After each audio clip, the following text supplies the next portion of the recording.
El tema que estamos considerando para hoy es titulado Pablo en Filipos, aunque en realidad pudiéramos decir por el contenido que lleva es el Espíritu Santo a través de Pablo en Filipos. Por favor, acompáñenme a tener esta breve palabra de oración para que este repaso esté dirigido por el Espíritu Santo.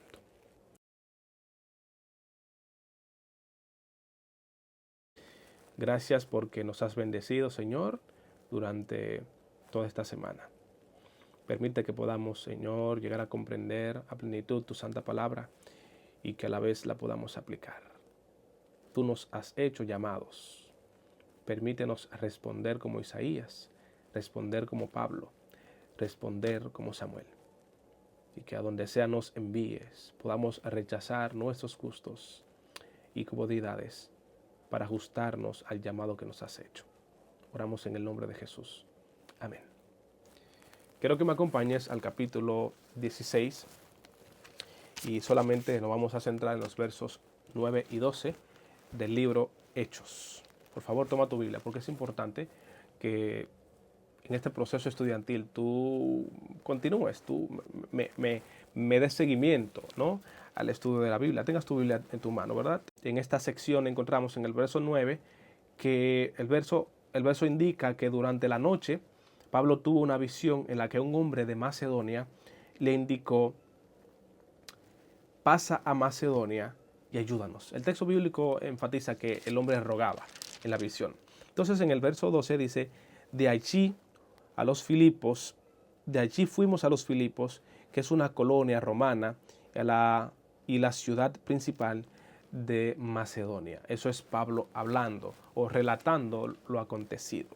Quiero que veamos en esta lección la labor que tuvo el Espíritu Santo para lograr esas proezas que fueron logradas, valga la repetición, en la ciudad de Macedonia, en la provincia de Macedonia, específicamente en Filipos. Comencemos primero hablando de lo que la lección nos menciona, dice que de hecho, hablando en cuanto a esta ciudad, dice, era una de las más honradas del Imperio Romano, que se le había concedido el estatus de derecho italiano. Debido a ese honor que se les confería, tenían la oportunidad de no pagar ciertos impuestos. Así que ellos contaban con eso y el Espíritu Santo le había indicado a Pablo de que debiera cambiar de dirección.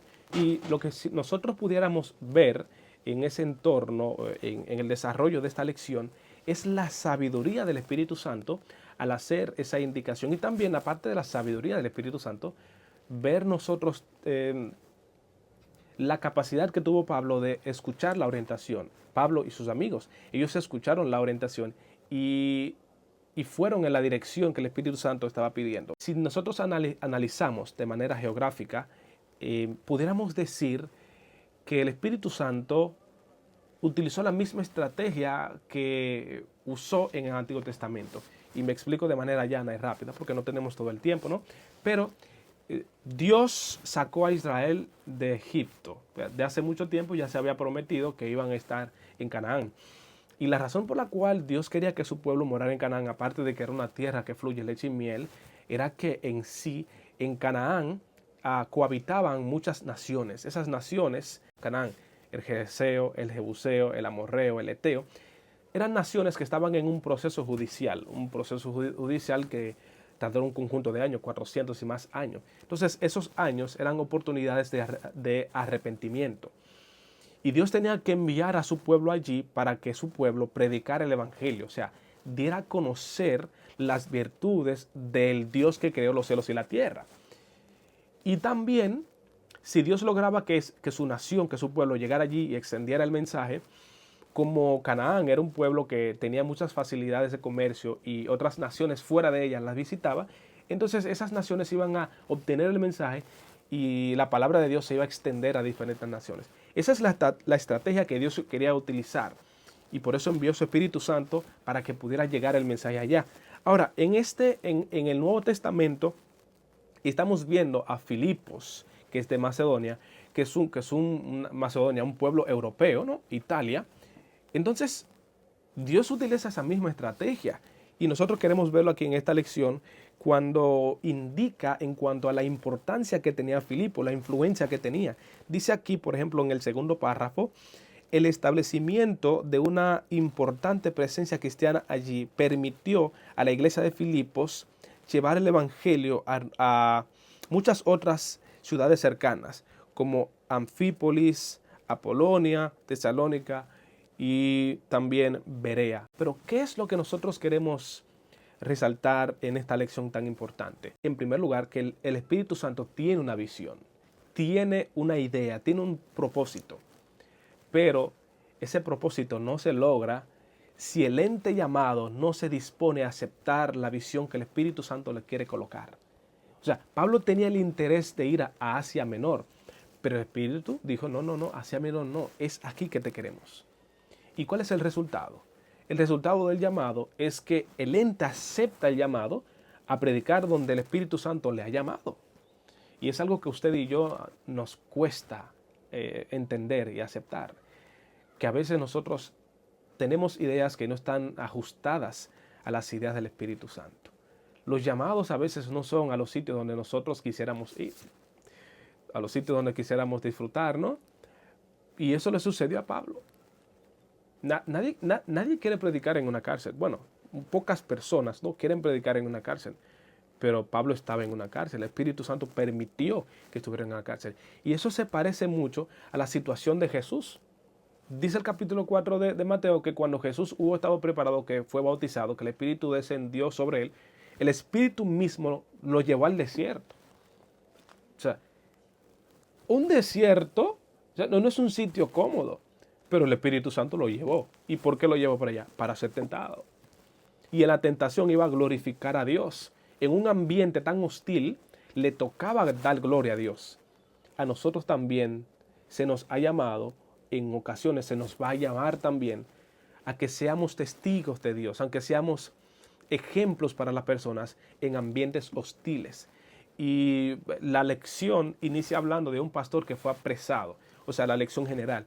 Inicia hablando de un pastor que fue apresado y que en la cárcel, aunque él dice que era hostil, vio cómo pudo celebrar Santa Cena, vio cómo pudo bautizar, vio cómo las personas llegaban al arrepentimiento, porque Dios lo llevó al sitio que Dios quería.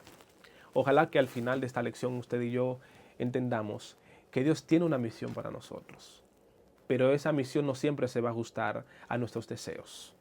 Ojalá que en el nombre de Jesús permitamos que el Espíritu Santo tenga prominencia en nuestras decisiones y recordemos que en los sitios hostiles hay oportunidades de enaltecer el nombre de Dios, como también José enalteció a Dios en Egipto. Daniel enalteció a Dios en Babilonia. Al igual que ellos, tú y yo podemos enaltecer a Dios en ambientes muy hostiles. Pero para que eso pueda suceder, debemos tener una buena convicción espiritual. Debemos estar muy conscientes de la obra del Espíritu Santo en nuestras vidas. Debemos estar muy dispuestos a recibir la instrucción de su Espíritu. Que Dios te bendiga y recuerdes que estamos estudiando este folleto con la intención de crecer en fe e intelecto. Y si tú quisieras también acercarte a Dios a través del estudio de la Santa Palabra, te invito a que sigas esta cuenta y puedas compartir el contenido y si te es posible, deja un comentario, porque eso ayuda a que el contenido pueda extenderse a diferentes partes de la plataforma. Que Dios te bendiga y recuerda, estudiamos este folleto para crecer en fe e intelecto. Oramos. Muchas gracias, Dios, por tus bendiciones. Ponemos en tus manos este estudio y te pedimos que pueda llegar a las personas que deben recibirlo. Bendícenos y permítenos cada día estar dispuestos a ser persuadidos por tu Espíritu Santo. Oramos en el nombre de Jesús. Amén.